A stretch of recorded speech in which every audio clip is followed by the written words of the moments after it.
Hey everyone, Chris here with the video review for Uncharted 2 Among Thieves. Now, Uncharted, the original game, is pretty much synonymous with the PlayStation 3. If you buy a PS3, you're going to get Uncharted. And I am very, very happy to say that Uncharted 2 Among Thieves is an absolutely phenomenal successor to the original game. This game basically picks up about a year later after the first game. Nathan Drake is, of course, on the scene again. Sully's back. Elena's back. And what's really cool about this game is it's basically a globe-trotting adventure instead of just being stuck on an island. Nate is going around to find Marco Polo. That leads him to going to find other treasures and other kinds of stuff that I'm not going to spoil for you. But this is a much bigger experience than the first game with a very well-told story and fantastic action all around. Chloe, this isn't just a dagger. It's a key. Well, let's find out what it opens. So as I mentioned, the story this time around is very well told. The cutscenes obviously are great once again. They were fantastic in the first game. They're very well done here also. And once again, the voice acting is stellar. We have the same people from the first game with an expanded cast. Everybody is great this time. What's your angle on all this misery? You gonna plunder a few temples, loot the museum? It's nice to see you two. The first game was, and still to this day, easily one of the best looking titles on the PlayStation 3. And Uncharted 2 looks even better. Again, the first game still looks really, really good, but when you see this, it is mind-blowing in some of these scenes about how good it looks. The texture detail is phenomenal. You know, it's just a level of polish that is practically unseen in games even today. One last thing that I do want to mention about the presentation for you fortune hunters out there is that, again, you can find treasures on the ground. Once you've beaten a chapter, or at least gotten to it, you can choose anywhere that you want to go. So you can jump right back in there and find it, which is really good for you fortune hunters.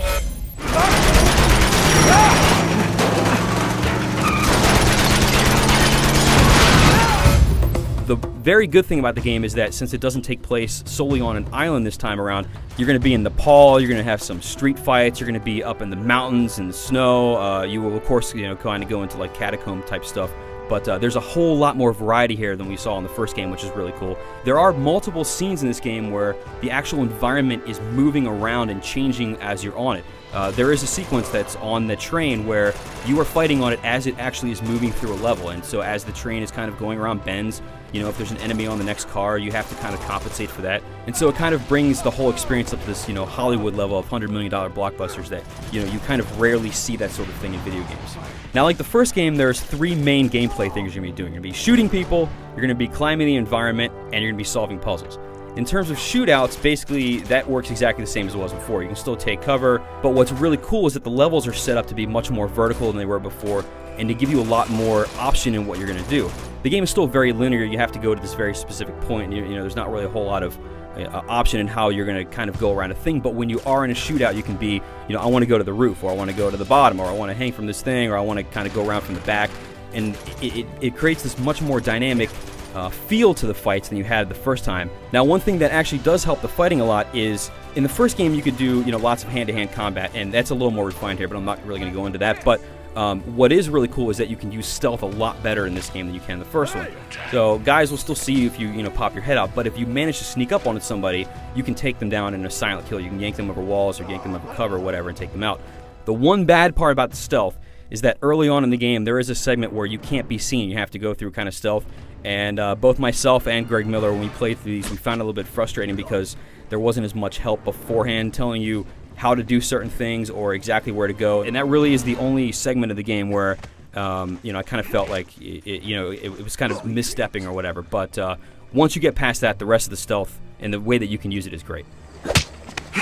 Lights out. For the puzzles this time around, without actually counting them, I would say that there are less than in the first game. However, the mix of time you're going to be spending is about the same. The way that they're handled this time around, and that they're bigger in scale, they're more intricate, and for me, they were more fun. Now, the big new thing for Uncharted 2 is that there is online play this time, both versus and co-op.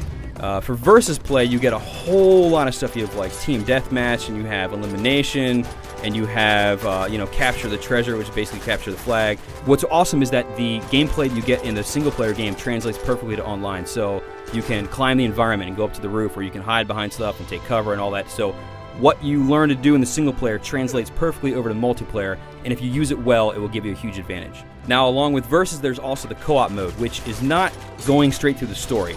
But what it is are kind of offset pieces taken from the story and kind of given a different goal. And you can play this with up to 2 other people, so you can have 3 people in these. Even on easy, co-op is not easy.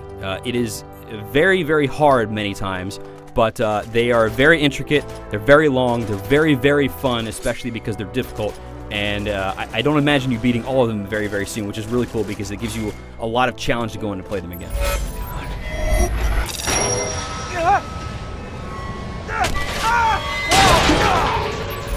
Overall, Uncharted 2 Among Thieves is a fantastic game. It's a great single-player experience with very, very few flaws. The online is super fun, both versus and co-op, and basically it's a game that will, give you 10 hours or so single-player, and then possibly hundreds of hours online, depending on, how long you want to get in there and find treasures and kill people. So anybody with the PlayStation 3 absolutely must play this. Not that you weren't going to anyway. For the full written review, climb on over to IGN.com.